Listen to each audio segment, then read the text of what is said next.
Graça e paz, boa tarde, Deus abençoe a todos. Estamos de volta com o Evangelho de Jesus Cristo, o Evangelho de Mateus, boas notícias. E chegamos ao capítulo 19. Já falamos alguma coisinha, uma apresentação aí sobre a questão do casamento e do divórcio, mas vamos dar uma outra olhada aqui nesse texto para ver o que podemos aprender um pouquinho mais. E aconteceu que, concluindo Jesus essas palavras, partiu da Galiléia e dirigiu-se para a região da Judéia, no outro lado do Jordão. Grandes multidões o seguiam e a todos curava ali. Alguns fariseus também chegaram até ele para prová-lo, questionaram-lhe: é lícito o marido se divorciar da sua esposa por qualquer motivo? Graças a Deus pela sua palavra e que o Santo Espírito nos abençoe e nos conceda graça nesse breve momento de reflexão. Jesus, deixando a Galiléia, a região da Galiléia, ele vai para o outro lado do Jordão, onde hoje ele estava próximo ao Jordão, é claro, mas a região que ele estava hoje fica a Jordânia, o reino da Jordânia, tá? Quando você estuda a Bíblia, você pode seguir o mapinha aqui, eles têm aqui uns mapinhas, mas existem também outros materiais complementares. Eu tenho um atlas bíblico aqui, então você vai acompanhando, você vai olhando ali. Não faço muito isso, porque nunca me preocupei muito com geografia, mas é interessante você ir acompanhando, você vai tendo uma ideia do deslocamento, né? Eles têm as distâncias percorridas. Então não é bem assim, estava aqui e passou como quem anda um quarteirão ou dois, não. Há um deslocamento, e o deslocamento em si não ocorreu nada senão o ato de deslocar-se. Então o evangelista não se detém nos detalhes. O que vem à mente do evangelista são os fatos, os acontecimentos, os ensinos, a ação e a reação de Jesus Cristo ao mundo, ao ambiente à sua volta e como as pessoas reagiam à presença de Jesus, à pregação do Evangelho de Jesus Cristo, aos milagres que ele realizava. E aqui a Bíblia diz que é um momento de milagres. Jesus vai até uma outra região, ficam sabendo que Jesus está aqui e as aldeias próximas, os vilarejos próximos, as pessoas se deslocam e levam seus enfermos, levam seus doentes, levam as pessoas que necessitavam de cura, de uma libertação. E Jesus atendia essas pessoas e a Bíblia declara que Jesus estava curando entre a multidão aqueles que estavam necessitados dessa bênção. Hoje diríamos que é uma reunião de avivamento, uma reunião de cura, uma reunião de poder. Damos os nomes que julgamos os mais convenientes para as nossas reuniões, tá? Mas o fato é que Jesus se encontrava nesse lugar e onde Jesus se encontra, de fato, a cura. Mas vamos falar aqui da reação de algumas pessoas. O texto aqui chama a atenção para um grupo de fariseus. Os fariseus eram um dos grupos, um dos movimentos organizados do judaísmo daquele tempo. Não eram os únicos, mas estavam entre os mais populares. E tinham a sua representação lá no sinédrio, na política daqueles dias. Era um momento conturbado, um momento difícil, mas os fariseus tinham, de um modo geral, alcançado algum respeito diante da população e, por conta disso, também ganharam credibilidade junto às altas autoridades entre os judeus daqueles dias. Mas esse grupo aqui chama a atenção pela falta de respeito, pela absoluta e completa irreverência, pela falta de contexto que está acontecendo ali, é Jesus curando pessoas enfermas. Jesus está curando e eles vão se aproximando, vão empurrando, vão chegando e passam a apresentar o questionamento deles, ou seja, eles não é que não estão atentos ao que está acontecendo, eles estão vendo o milagre, não questionam absolutamente nada da cura. O ministério de cura de Jesus não foi em nenhum momento criticado pelos seus acusadores, pelos seus detratores, por aqueles que procuravam tirar Jesus do caminho. Eles nunca questionaram a veracidade dos milagres realizados por Jesus Cristo. Chegaram a atribuir a causas absurdas, mas o milagre em si eles nunca questionaram. Não chegaram até Jesus para perguntar: mestre, por que nós não temos conseguido realizar esses milagres?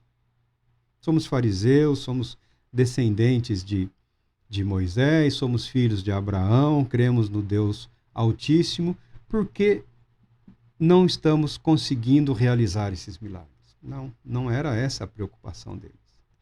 Não importando o que acontecesse, não importando o que eles estivessem presenciando, na mente arrogante e presunçosa deles, os fatos tinham que se adaptar à ideologia político-religiosa deles.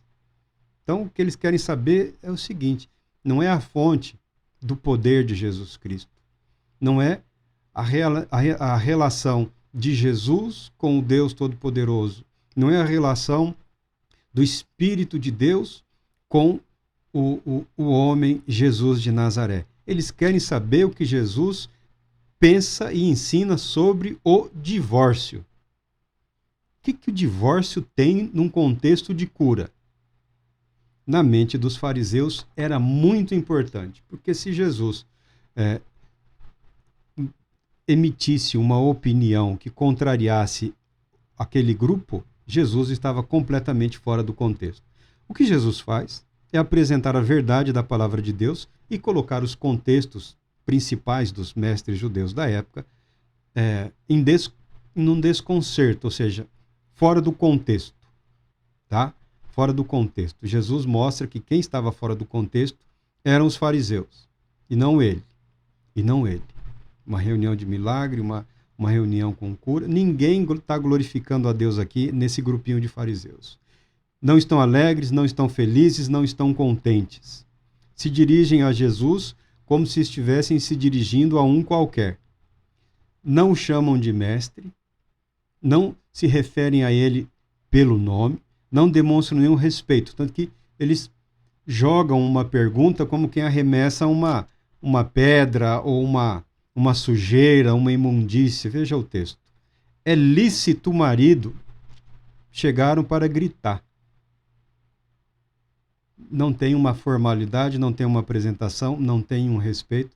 Essas pessoas nunca totalmente desapareceram e estão por aí espalhados em todas as manifestações da religiosidade cristã e também das outras religiões. Eu nada tenho contra os fariseus.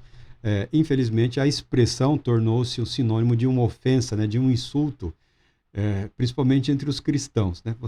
Você desapropria, né? Você pega uma palavra, você pega um conceito, você tira do seu ambiente histórico e joga no outro. Ainda os descendentes dos fariseus estão aí. A perspectiva das tradições dos principais rabinos, de vez em quando é revivida, volta à tona, volta aos estudos deles, aos ensinamentos deles. Não é algo que tenha propriamente desaparecido. Eu costumo dizer que Jesus não demonstrava muita paciência com os fariseus. Não porque eles estivessem sempre errados, mas é porque eles haviam parado, né? Estavam satisfeitos consigo mesmos. O fariseu, aqui no ambiente escriturístico, ele está domesticado, ele está domado. É um movimento religioso, é um movimento praticamente leigo, não é um movimento de estrutura de hierarquia ou de poder eclesiástico ou religioso. É um movimento de santidade que busca adequar a vida aos ensinamentos da palavra de Deus, à legislação dos judeus, a legislação religiosa, os rituais, as cerimônias, o modo de viver.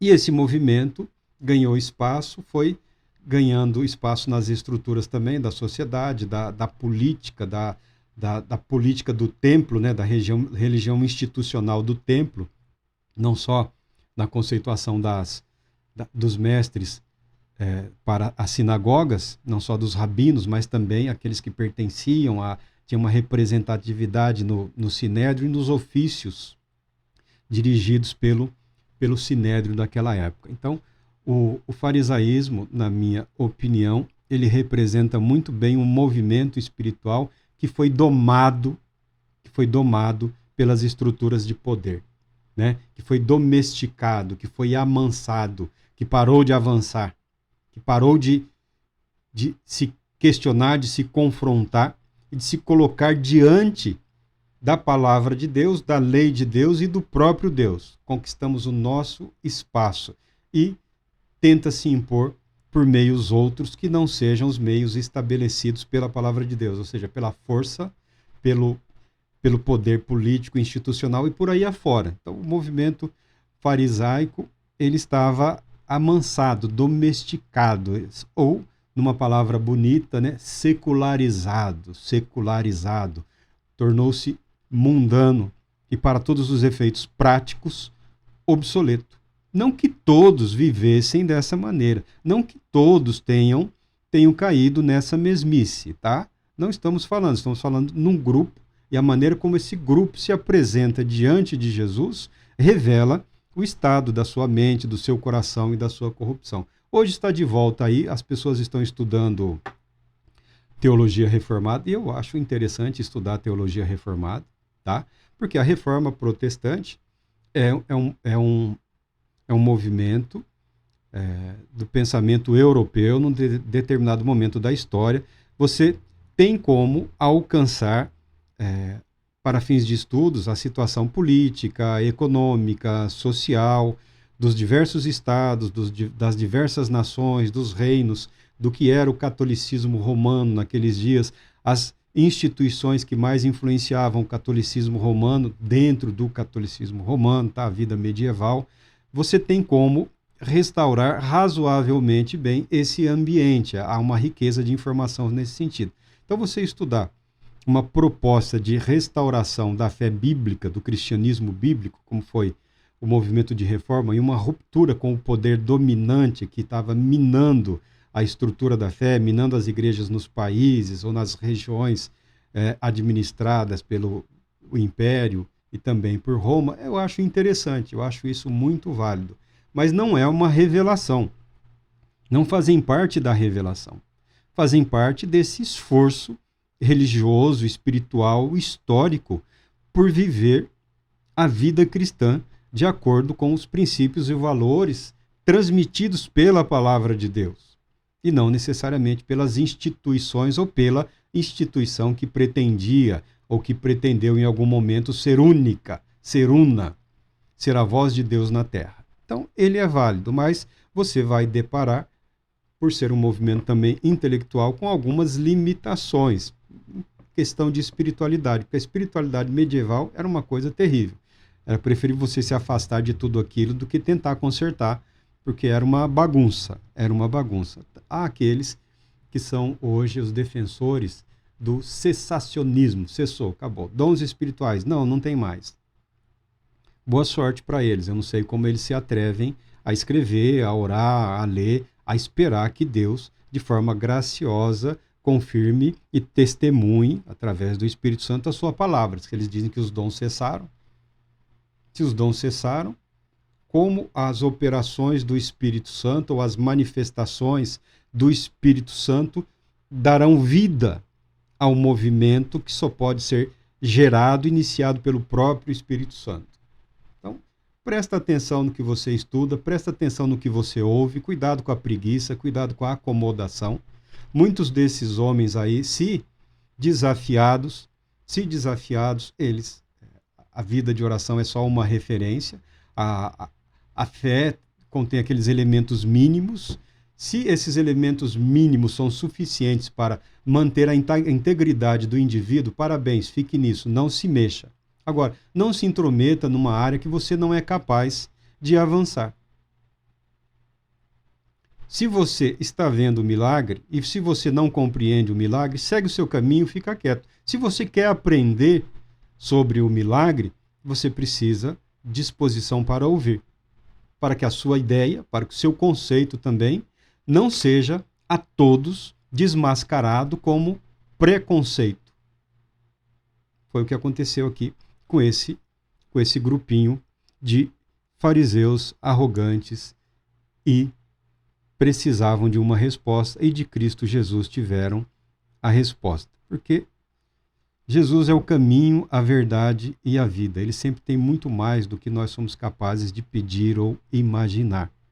O que ele requer de nós é que nós mantenhamos a fé e a esperança.